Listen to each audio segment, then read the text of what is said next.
क्या आपने कभी सोचा है कि एक पुल इतने साल पुराने धर्म को कैसे खतरे में डाल सकता है? या हमारी संस्कृति इतनी कमजोर है कि दो लोगों का साथ बैठना उसे मिटा देगा? या फिर संस्कृति सिर्फ एक बहाना है उस कंट्रोल का जो कुछ लोग आपकी पर्सनल लाइफ पर चाहते हैं? भारत में हर साल 14 फरवरी को संस्कृति बचाओ के नाम पर जो होता है वो एक्चुअली कल्चर नहीं बल्कि पॉलिटिकल टेररिज्म की एक धीमी शुरुआत है। हमें सिखाया गया है कि प्रेम कमजोरी है, इसलिए हमने नफरत को पावर मान लिया है। आज एक कड़वा सच सुनिए, जो लोग सड़क पर कपल्स को मारते हैं वो धर्म नहीं बचा रहे बल्कि वो आपकी इंडिविजुअलिटी की अर्थी उठा रहे हैं। क्यों हमारे समाज एक बलात्कारी की खबर पर इतना नहीं भड़कता जितना एक पार्क में बैठे कपल को देखकर पागल हो जाता है? इसके पीछे की पॉलिटिकल साइकोलॉजी आपको हिला कर रख देगी। तो चलिए इस वीडियो की शुरुआत हम इस दिन के इतिहास से करते हैं।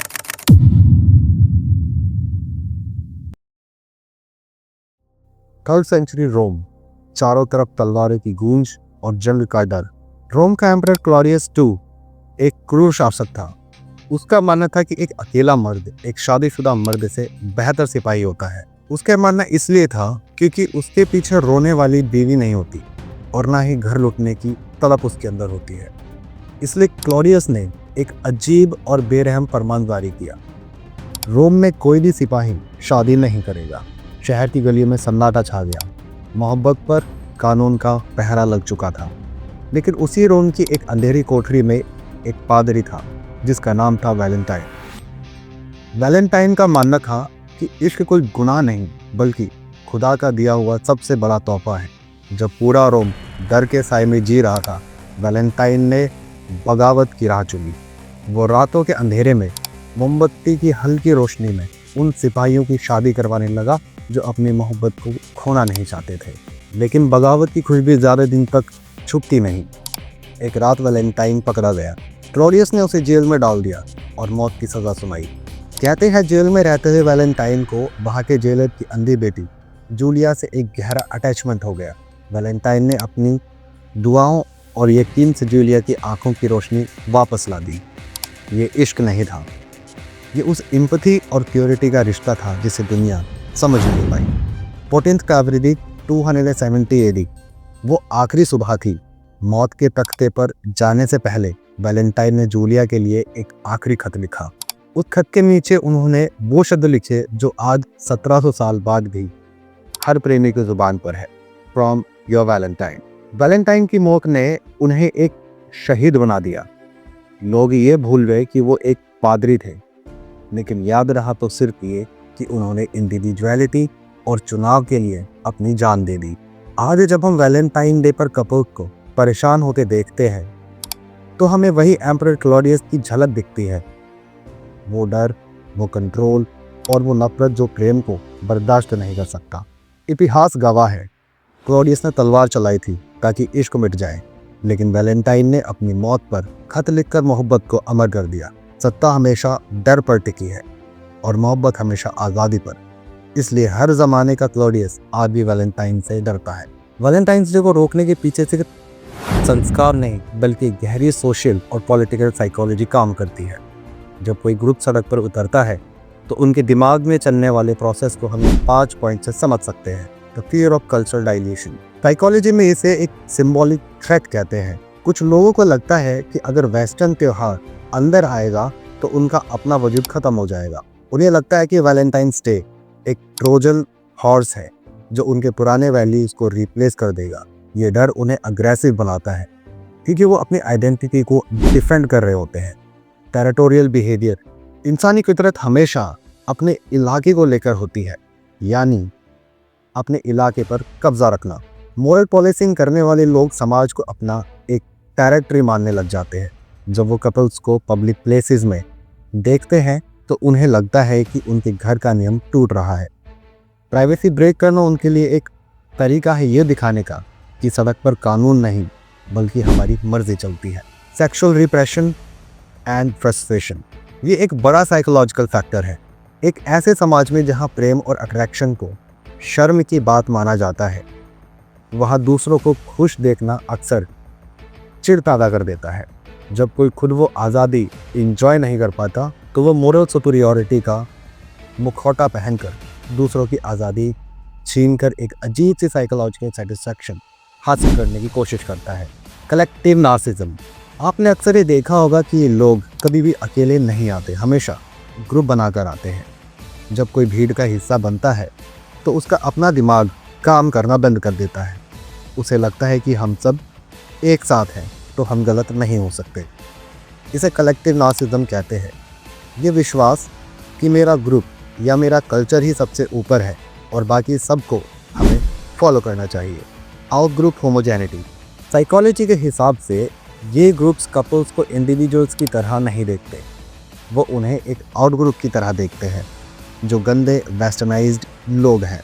इस डिह्यूमनाइजेशन की वजह से उन्हें थप्पड़ मारना, परेशान करना गलत नहीं लगता, क्योंकि उनके दिमाग में वो इंसान नहीं बल्कि संस्कृति के दुश्मन है। The broken window effect. अगर इन ग्रुप्स को रोका नहीं जाता तो समाज में नॉर्मलाइजेशन ऑफ वायलेंस हो जाती है। जब प्रेम को सप्रेस करने के लिए हेट का इस्तेमाल होता है तो रिएक्शन में एक ऐसी जनरेशन पैदा होती है जो अपने ही धर्म और कल्चर से नफरत करने लग जाती है, क्योंकि उन्हें कल्चर का मतलब सिर्फ एक रोक टोक दिखाई देता है। वैलेंटाइन डे पर होने वाली हिंसा के पीछे सिर्फ गुस्सा नहीं बल्कि एक सोचे समझी पॉलिटिकल साइकोलॉजी होती है। पॉलिटिक्स कभी भी सिर्फ वोट्स पर नहीं बल्कि इंसानी जज्बात और डर पर भी चलती है।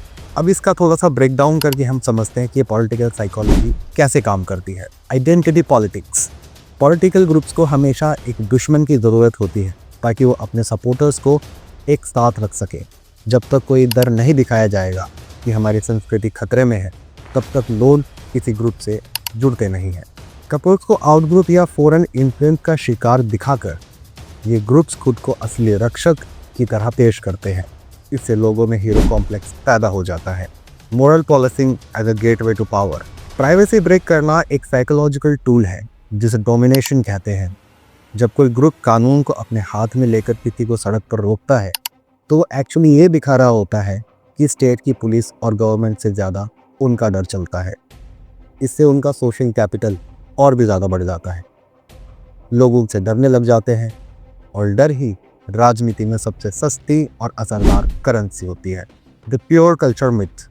राजनीति हमेशा स्टैंडर्डाइजेशन चाहती है, यानी सब एक जैसे हों, एक जैसे कपड़े पहने और एक ही तरह से सोचें। इंडिविजुअलिटी राजनीति के लिए खतरा होती है, क्योंकि जो इंसान खुद सोच सकता है, समझ सकता है, फैसले ले सकता है, उसे मैनिपुलेट करना बहुत मुश्किल है। वैलेंटाइंस डे को रोकना प्रेम को रोकना नहीं है बल्कि पसंद को रोकना है। अगर आप अपना पार्टनर खुद चुन सकते हैं तो कल आप अपनी आइडियोलॉजी भी खुद चुन सकते हैं, और यही पॉलिटिकल ग्रुप्स का सबसे बड़ा डर है। Populism and moral panic. जब इकोनॉमी या अनएम्प्लॉयमेंट जैसे असली मुद्दों से ध्यान भटकाना होता है तो मोरल पैनिक क्रिएट किया जाता है। इंसान का दिमाग सर्वाइवल मोड में चला जाता है जब उसे लगता है कि उसकी वैल्यूज़ पर हमला हो रहा है। एक फूल या एक कपल को संस्कृति का दुश्मन बनाकर पेश करना बहुत आसान है, क्योंकि इससे भीड़ का गुस्सा जल्दी भड़काया जा सकता है। इसे साइकोलॉजी में इमोशनल मैनिपुलेशन कहा जाता है। The death of liberal values. इस पॉलिटिकल साइकोलॉजी का सबसे बड़ा नुकसान ये है कि ये टॉलरेंस और एक्सेप्टेंस को ख़त्म कर देती है। जब पॉलिटिक्स प्राइवेसी में घुसती है तो समाज रेडिकलाइज होने लग जाता है। इसका रिएक्शन ये होता है कि युवा पीढ़ी अपने रूट से कटने लगती है, क्योंकि उन्हें लगता है कि उनका कल्चर उन्हें आज़ादी नहीं बल्कि जंजीरें दे रहा है। संस्कृति बचाना तो सिर्फ एक बहाना है, असली मकसद तो आपकी पर्सनल चॉइस पर कब्जा करना है और अपनी पॉलिटिकल सत्ता का डर जमाना है। जब कोई भीड़ किसी कपल की प्राइवेसी छीनती है तो वो धर्म नहीं बचा रही होती, वो आपके उस दिमाग को मार रही होती है जो सवाल पूछने और प्रेम करने की हिम्मत रखता है। प्रेम या लव सिर्फ शायरी या फिल्मों का विषय नहीं है, ये एक गहरी बायोकेमिकल और एवोल्यूशनरी नेसेसिटी है। प्रेम वो एक्शन है जो हमारे पूरे डीएनए को बदलने की ताकत रखता है। Individual impact brain on love. जब आप किसी से मोहब्बत करते हैं तो आपका दिमाग एक केमिकल फैक्ट्री बन जाता है। इसे साइकोलॉजी में न्यूरल हाई कहते हैं। आपका दिमाग कुछ हार्मोन्स को रिलीज करता है, जैसे कि डोपामिन। ये वही केमिकल है जो नशा करने पर निकलता है। ये आपको ऑब्सेसिव बनाता है, इसलिए आप बार बार उस इंसान से मिलना चाहते हैं, उससे बात करना चाहते हैं। ऑक्सीटोसिन ये बॉन्डिंग पैदा करता है, ये इंसान में एम्पैथी और ट्रस्ट बढ़ाता है, जो मोरल पॉलिसिंग करने वाली नफरत के बिल्कुल उल्टा है। Cortisol drop. सच्चा प्रेम स्ट्रेस हार्मोन को कम करता है, जिससे इंसान की उम्र बढ़ती है और मेंटल हेल्थ में सुधार आता है। Genetic level. प्रेम सिर्फ दिमाग में नहीं, हमारे सेल्स में होता है। इसका असर जेनेटिक लेवल पर भी पड़ता है। मेजर हिस्टोकम्पैटिबिलिटी कॉम्प्लेक्स पर हुई रिसर्च बताती है कि हम अक्सर उन लोगों की तरफ अट्रैक्ट होते हैं जिनका इम्यून सिस्टम हमारे डीएनए से अलग होता है। ये नेचर का एक तरीका है ताकि आने वाली पीढ़ी की इम्यूनिटी और भी स्ट्रांग हो। अगर एक इंसान प्यार और सुरक्षा के माहौल में रहता है तो उसके जीन में स्ट्रेस रेजिस्टेंस स्विच ऑन हो जाते हैं, जो वो अपने बच्चों को पास ऑन करता है। आइए इसको केस स्टडी से समझते हैं। The Romanian orphanage study. 1990s में रोमानिया के अनाथ आश्रम में बच्चों को खाना तो दिया गया, लेकिन उनको प्यार नहीं दिया, जैसे कि टच या अफेक्शन। और इस स्टडी का रिजल्ट ये निकला कि जिन बच्चों को प्यार नहीं मिला, उन बच्चों का ब्रेन साइज बाकी बच्चों के कंपैरिजन में छोटा रह गया और उनकी कॉग्निटिव ग्रोथ भी रुक गई। इससे साबित होता है कि love is a biological nutrient. बिना प्रेम के इंसान का दिमाग मुरझा जाता है। दूसरी स्टडी है the Harvard study of adult development. ये दुनिया की सबसे लंबी स्टडी है, जो 80 साल से भी ज़्यादा समय तक चली है। और ये स्टडी बताती है कि पैसा, शोहरत या अच्छा खान पान नहीं, बल्कि एक अच्छा रिलेशनशिप ही वो सबसे बड़ा फैक्टर है जो ये तय करता है कि आप कितना लंबा और खुशहाल जिएंगे। प्यार करने वाले लोगों का डीएनए सेल्यूलर एजिंग को स्लो कर देता है, जिसका मतलब ये होता है कि आपके ऊपर बुढ़ापा देर से आएगा। The dangerous side of anti love culture. जब हम पॉलिटिकल साइकोलॉजी के नाम पर लव को सप्रेस करते हैं तो हम सिर्फ कपल्स को नहीं रोक रहे हैं, बल्कि हम आने वाली जनरेशन में कॉर्टिसोल और फियर के जीन्स को ट्रांसफ़र कर रहे होते हैं। जिस समाज में प्रेम कम और डर ज़्यादा हो, वहाँ क्रिएटिविटी और इनोवेशन मर जाती है, क्योंकि दिमाग सिर्फ सर्वाइवल मोड में ही रहता है। मोहब्बत सिर्फ जज्बात नहीं, एक बायोलॉजिकल नेसेसिटी है। जब आप किसी का प्रेम छीनते हैं तो आप सिर्फ एक रिश्ता नहीं तोड़ते, बल्कि उस इंसान की एवोल्यूशनरी ग्रोथ का कत्ल कर देते हैं। नफरत सीखी जाती है, नफरत सिखाई जाती है, लेकिन जो प्रेम है वो हमारे डीएनए में लिखा हुआ है। इसलिए याद रखिए, डर से आप भीड़ तो इकट्ठा कर सकते हैं, लेकिन एक महान समाज सिर्फ प्रेम की बुनियाद पर ही बनता है।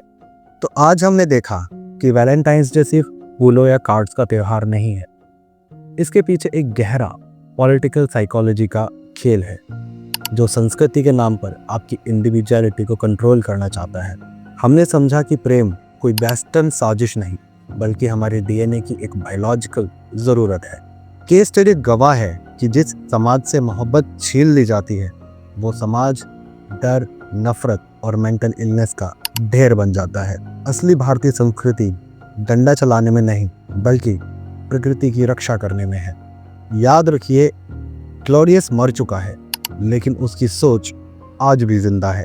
फैसला आपको करना है कि आप उस क्रूल एम्परर की भीड़ का हिस्सा बनना चाहते हैं जो आपसी बैर और इंसानियत का दुश्मन है, या सेंट वैलेंटाइन की उस कुर्बानी और मोहब्बत के साथ खड़े होना चाहते हैं जो आज भी दुनिया को प्रेम की रोशनी से रोशन कर रहा है। आज की वीडियो में सिर्फ इतना ही। अपने ओपिनियंस, अपने एक्सपीरियंसेस कमेंट में ज़रूर लिखें। मिलते हैं नेक्स्ट वीडियो में, तब तक के लिए जय भीम, नमो बुद्धाय।